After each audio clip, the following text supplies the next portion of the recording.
Shalom a todos, bem-vindos ao canal Ouça a Torá. Vamos continuar o Midrash da Parashá Kedoshim. Ame seu irmão judeu como a si mesmo. A seguir, a Parashá nos conta sobre uma das mitzvot mais importantes de toda a Torá. Ame cada judeu como a si mesmo. Como podemos cumprir esta mitzvah? Ao cuidar dos outros e se preocupar com eles da mesma maneira com que nos preocupamos com nós mesmos. Por exemplo, seu estojo cai no chão. É claro, você o pega de volta logo. Você não quer perdê-lo. Mas, se ao ver o estojo do seu amigo no chão, você se apressaria do mesmo jeito para pegá-lo? A mitzvah de ame seu irmão judeu como a si mesmo significa ficar tão preocupado com os pertences de seu amigo como ficaria com os seus. Se seus amigos estão jogando bola e sem querer acertam o seu olho, você ficará aborrecido, porque eles não podem ser mais cuidadosos. Mas você é assim tão cuidadoso em não acertá-los quando está jogando bola? A mitzvah de ame seu irmão judeu como a si mesmo é tratar seus amigos exatamente da mesma forma como você gostaria que eles o tratassem. Você certamente gosta que seus amigos ofereçam ajuda a você. Você também ajuda os outros sempre que pode? Por exemplo, você os ajuda a encontrar algo que eles perderam? Você quer que os outros julguem você favoravelmente? Você faz o mesmo por eles? Você quer que seus amigos o animem quando você não se sente bem ou está de mau humor? Você faz o mesmo por eles? Você quer que os outros falem de maneira agradável e respeitosa com você? Você age da mesma forma em relação a eles? Sempre que tratamos outro judeu da mesma maneira como queremos ser tratados, nós cumprimos a mitzvah de ame seu irmão judeu. E sempre que cumprimos uma das mitzvot de fazer chesed, bondade, tal como visitar um doente ou receber hóspedes, nós também cumprimos a mitzvah de ame seu irmão judeu como a si mesmo. Essa mitzvah é de imensa importância. Quando Hashem criou o mundo, ele intencionava que as pessoas fizessem chesed, bondade, umas com as outras. Assim, sempre que cumprimos a mitzvah de amar os outros judeus, Hashem fica satisfeito. Ele diz: estou orgulhoso deste judeu que ama seus irmãos. Ele age da mesma forma como eu pretendia que fosse o mundo. Fazendeiros em Eretz Israel são proibidos de misturar dois tipos de plantas em um mesmo campo. Um fazendeiro em Eretz Israel tem muitas mitzvot especiais. Uma delas é que ele deve ser cuidadoso em não semear dois tipos diferentes de grãos, feijões ou vegetais muito próximos uns dos outros.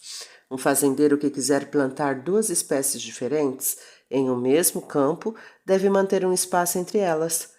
Existem diversos dinim, leis, que explicam quão distantes as diferentes espécies de plantas devem estar. A Torá chama dois tipos de plantas que crescem juntos de quilaima, uma mistura proibida. Se um fazendeiro plantou quilaima em seu campo por engano, ele deve remover todas as plantas proibidas. Um fazendeiro judeu fora de Eretz Israel tem permissão de semear dois tipos diferentes de plantas próximas umas da outra, em um mesmo campo. No entanto, mesmo fora de Eretz Israel, a pessoa não pode enxertar dois tipos diferentes de árvores. Enxerto significa pegar um ramo de uma árvore, digamos de uma macieira, e colocá-lo em uma ameixeira, por exemplo. Não podemos usar roupas que contenham chatnes, uma mistura de lã e linho. A Torá também proíbe outra forma de mistura. Um judeu não pode usar nenhuma roupa feita de lã e linho. Tal mistura é chamada de chatnes. Se você vir um casaco de lã que contém um forro feito de linho, você não pode usá-lo deste jeito. Isso é chatnes. No entanto, se você pode remover totalmente o forro e substituí-lo por um outro de lã ou sintético. Uma roupa é chatnes, mesmo que ela seja feita somente de linho, mas com os botões costurados com linha de lã ou vice-versa. Como podemos saber se um casaco ou terno possui chatnes? A maioria de nós não sabe diferenciar um tecido de outro, e mesmo que conseguíssemos, não saberíamos se haveria um pequeno lugar com chátnez escondido na roupa. Mas algumas pessoas foram treinadas para serem especialistas em chátnez. Elas sabem identificar até mesmo um fio de chátnez na roupa. Vários especialistas usam microscópios para verificar se há chátnez em um tecido. Sempre que compramos um casaco novo, um terno, uma jaqueta ou qualquer peça de roupa que possa conter chátnez, devemos levá-la para um laboratório de chátnez antes de usá-lo. Também não podemos nos sentar em um sofá ou cadeira que contenha chátnez, porque a Shem não quer que usemos chátnez. De acordo com uma explicação, algumas peças das Bigdei Keuná, as vestimentas dos Kohanim, tinham chátnez, avnet, o cinto, Roshem, o peitoral, e éfode, o avental, eram de linho, mas também tinham fios de lã. As Bigdei Keuná eram vestes sagradas que somente os Kohanim podiam usar, assim como o rei não deixaria que cidadãos comuns usassem o mesmo uniforme que seus soldados, também Hashem não quer que judeus comuns usem o mesmo tipo de roupa que os Kohanim. Essa pode ser uma das razões para a mitzvah, mas é claro, todas as mitzvot têm mais razões do que podemos compreender. Um fazendeiro judeu que planta uma árvore frutífera deve cumprir leis especiais pelos primeiros 4 anos. Eis aqui algumas mitzvot que um fazendeiro judeu deve cumprir, mesmo fora de Eretz Israel. Por exemplo, um fazendeiro judeu planta uma macieira. Um ano depois ela dá pequenas maçãs. Ele não pode comer ou vender estas frutas. E no segundo e terceiro anos, ele ainda não pode comer e nem vender nenhuma das maçãs. A Torá ordena: se você plantar uma árvore frutífera, você não terá proveito de seus frutos, vendê-los ou comê-los pelos 3 anos primeiros. Estes frutos são chamados de orlá. E na hora de comprar maçãs ou outras frutas, temos que descobrir se elas são orlá ou não? Se moramos em Eretz Israel, antes de comprar frutas, nós devemos sempre nos informar se elas são orlá ou não. A menos que a fruta tenha um Hersher, supervisão, confiável, declarando que ela não é orlá. Nós não podemos comê-la. Fora de Eretz Israel, o din, lei, é diferente. Não precisamos investigar se a fruta é orlá. Podemos comer todas as frutas somente se soubermos com certeza que uma fruta foi cultivada por um fazendeiro judeu e ainda não terminaram os 3 primeiros anos desde sua plantação. Aí esta fruta está proibida. Mas normalmente nós não temos essa informação e, portanto, podemos comer todas as frutas. O que um fazendeiro judeu faz com as frutas que crescem no 4º ano depois do plantio da árvore? Na época do Beit HaMikdash, ele tinha que levar para Jerusalém todas as frutas que cresciam no 4º ano.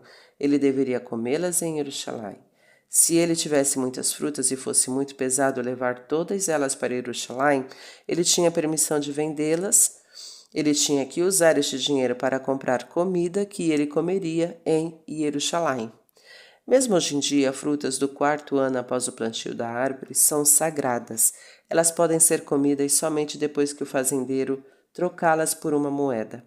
Ele deve perguntar ao Rav como trocá-las por uma moeda e o que fazer com a moeda.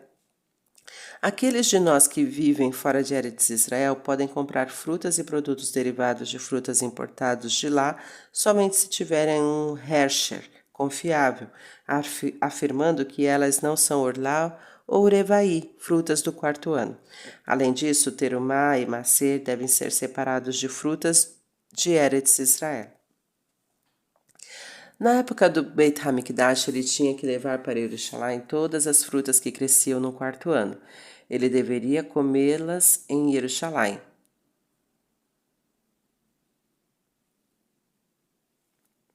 O Midrash explica o que os judeus na época de Moshe disseram ao ouvir sobre as leis de Orlá. Nossos pais nos ensinam a cumprir as mitzvot desde que somos bem novinhos. Assim que um bebê começa a circular pela cozinha, sua mãe o adverte: não toque nisto. Esta panela tem leite e você acabou de comer frango. Nossos pais ou irmãos mais velhos nos dizem quando ainda somos bem pequenos: não toque nesta caneta em Shabat, é muktzeh. Ou diga a Abrahá, bênção antes de comer. Portanto, ao crescermos, já aprendemos várias mitzvot e como cumpri-las. Mas imagine um judeu adulto que ouve sobre as mitzvot pela primeira vez. Dizem a ele: você não pode comer carne junto com leite. Por quê? Ele perguntará. Isto é tão estranho. Ou ele escuta pela primeira vez: você não pode ligar a luz em Shabat. Ele acha esquisito cumprir este din, lei. Na geração de Moshe, centenas de milhares de adultos ouviram sobre as mitzvot pela primeira vez quando a Torá foi entregue. Eles estavam acostumados a comer todos os tipos de animais. De repente, Moshe lhes disse: somente alguns animais são kasher. Todos os outros vocês não poderão comer. Eles estavam acostumados a comer todas as partes do corpo de um animal, mas agora Moshe ordenara: algumas partes de um animal, kasher, são halev, gordura proibida. Vocês não comerão essas partes. Se tivéssemos vividos na época de Moshe, com certeza nós faríamos algumas observações ao ouvir sobre as novas mitzvot. Talvez disséssemos: que estranho, ou que esquisito, sobre alguma delas e perguntado por quê. Com relação a outras, no entanto, os judeus da geração de Moshe eram tzadikim, que não fizeram perguntas sobre as mitzvot e muito menos as criticaram. Quando Moshe ensinou aos judeus sobre as leis de Orlá, que a fruta da árvore não poderia ser comida durante os 3 primeiros anos, e a lei de levar as frutas do 4º ano para Jerusalém, as pessoas poderiam ter reclamado: o quê? Plantaremos árvores frutíferas e não usaremos seus frutos por 4 anos? No entanto, os judeus aceitaram com satisfação a mitzvah de Orlá, tal como todas as outras mitzvot, e agora você entende por que esta geração, entre todas as gerações, mereceu receber a Torá. Não podemos comer antes do sangue. A Torá ordena: não coma antes do sangue. Este mandamento pode ser explicado de várias formas. Eis aqui 2 delas. Primeiro, um judeu que trazia um corban para o Beit HaMikdash não tinha permissão de comer sua porção deste corban imediatamente depois que o corban era abatido. Ele tinha que esperar até que o Cohen aspergisse um pouco do sangue do corban sobre o mishbeach. Este é o significado do mandamento: não coma a carne do corban antes de seu sangue ser aspergido sobre o mishbeach. Aspergir o sangue sobre o mishbeach era a parte principal ao ser oferecido um corban. Este ato espiava pelos pecados de quem trouxe o corban. Não seria certo ele comer sua porção antes de seus pecados serem perdoados. Segundo, nossos sábios decretaram que um menino acima de bar mitzvah não pode fazer a refeição de café da manhã antes de ele ter rezado shacharit. Este din, lei, esclarece qual é a tarefa mais importante em nossa vida: servir a Hashem e louvá-lo. Todo o resto pode esperar. Se um judeu toma café da manhã antes de rezar, ele pode se esquecer da tefilá. E mesmo que ele reze, ele se sentiria cheio depois de sua refeição.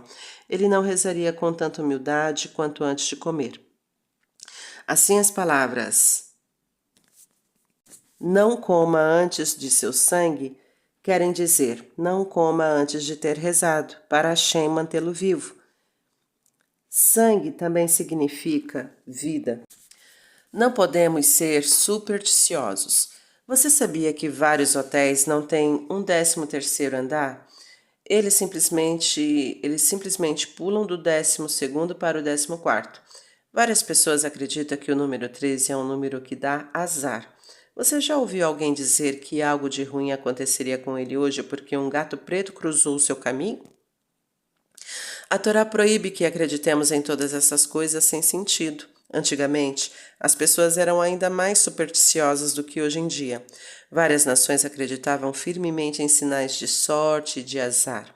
Se um rei queria decidir se começava uma guerra ou não, ele atirava flechas no ar.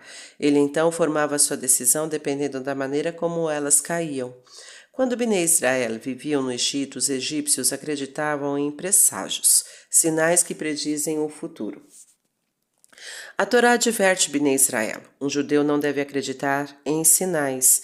Não acredite que se certas coisas acontecem, isso significa sorte ou azar para você. Não acredite que certos dias ou horas são auspiciosas ou agorentas para começar uma nova tarefa. Devemos acreditar na verdade. Somente Hashem decide o que acontecerá conosco no futuro, e não importa o que ele decida, nós sabemos que isso será o melhor para nós. O menino ou homem judeu não pode cortar suas peote. Quando o menino judeu vai a um barbeiro, ele deve lhe dar a seguinte instrução. Quando você cortar o meu cabelo, não toque no cabelo à frente de minhas orelhas. Deixe-o como está. A Torá ordena que meninos e homens judeus não cortem suas peote, costeletas.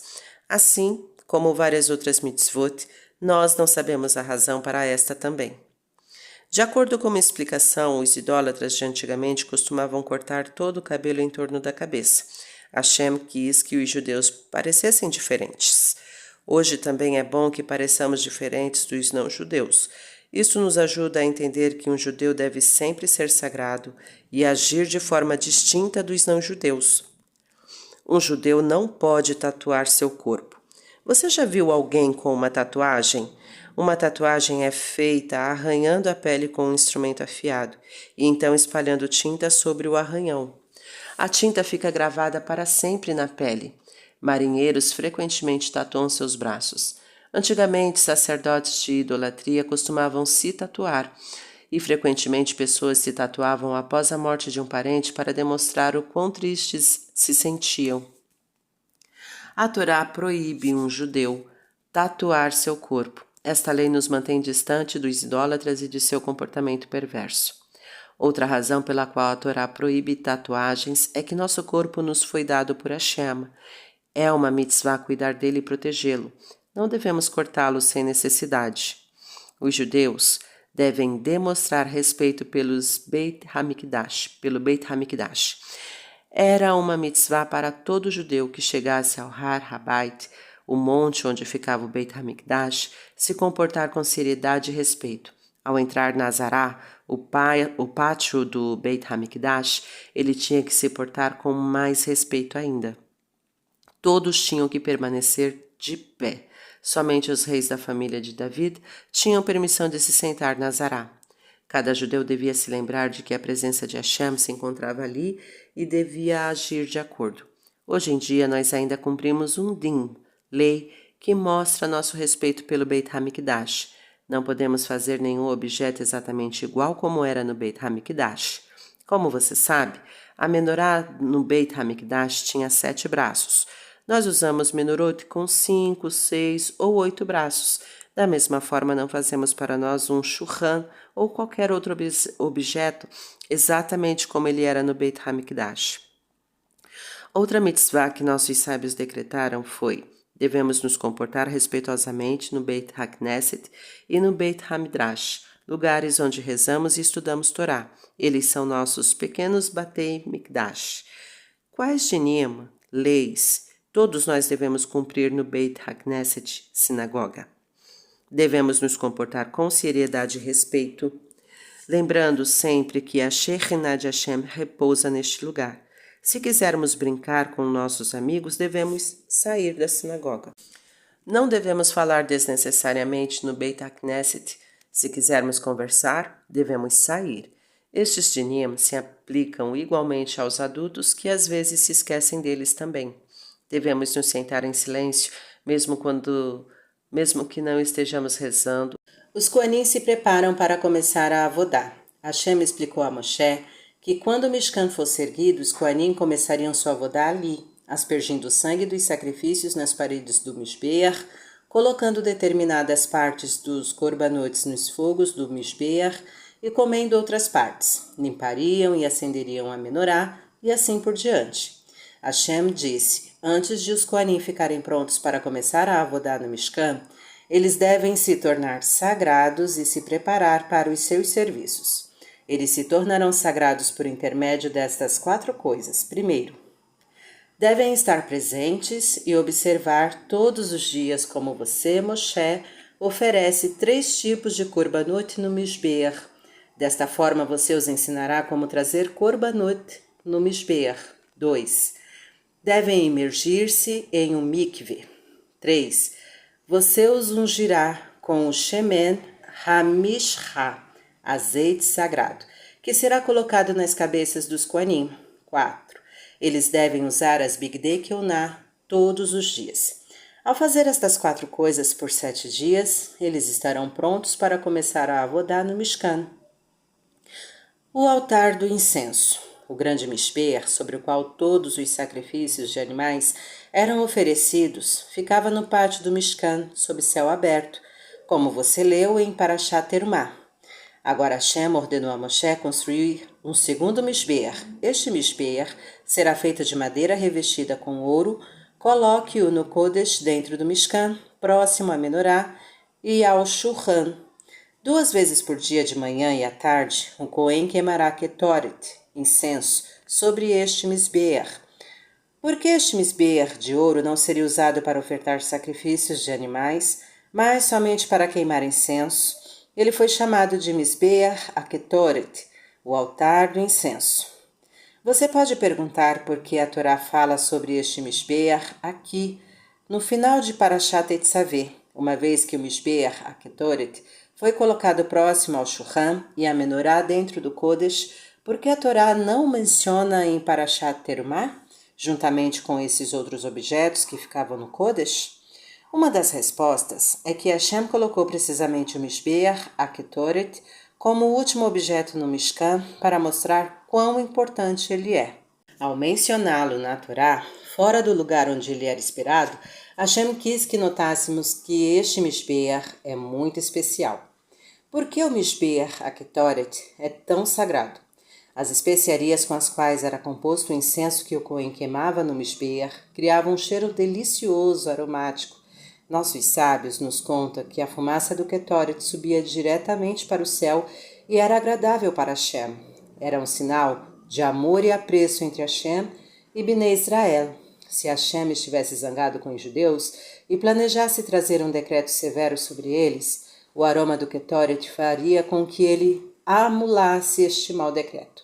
Como a queima do Ketoret fortalece a proximidade entre Hashem e o povo judeu, você pode ver que o Mishbeach HaKetoret é um objeto especialmente importante.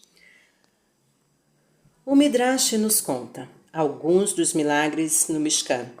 Havia 5 utensílios importantes no Mishkan e Hashem realizava milagres com cada um deles: o Aron, a arca, o Shulchan, mesa, a Menorá, candelabro, o Mishbeach, aulá, altar para os sacrifícios de animais, o Mishbeach HaKetoret, altar para incenso. Que milagre Hashem realizava com cada um destes 5 utensílios? Primeiro, o Aron com suas varas deveria ocupar realmente todo o espaço dentro do Kodesh HaKodashim, de parede a parede, mas quando o Kohen Gadol entrava no Kodesh HaKodashim, havia espaço para ele caminhar em volta do Aron. O Aron em si, milagrosamente, não ocupava nenhum espaço. 2. O Lechem Napanim eram sempre retirados do Shulchan 1 semana depois de terem sido colocados ali. Você alguma vez já experimentou um pedaço de pão deixado descoberto por 1 semana? Ele não fica duro e ressecado? Mas não os Lechem Apanim. 1 semana depois de terem sido colocados sobre o Shulchan, eles ainda estavam tão mornos e frescos que você poderia achar que tinham acabado de sair do forno. Os Kohanim comiam estes pães deliciosos. Era difícil crer que estes pães já estavam ali há 1 semana. 3. A Ner Amaravi, a chama do meio da Menorá, nunca deixava de arder até o Cohen apagá-la. Embora ela tivesse somente azeite suficiente para arder até de manhã, ela continuava acesa até a tarde seguinte. 4. Um fogo descia do céu e repousava sobre o Mishbeach aulá. 5. Embora houvesse apenas uma fina camada de ouro revestindo o Mishbeach HaKetoret, a madeira que ficava por baixo nunca era queimada pelo fogo do Mishbeach. Estes são apenas alguns dos milagres conhecidos do Mishkan. Eles mostravam aos judeus que a presença de Hashem repousava no Mishkan. Fim do Midrash da Parashat Tetzaveh.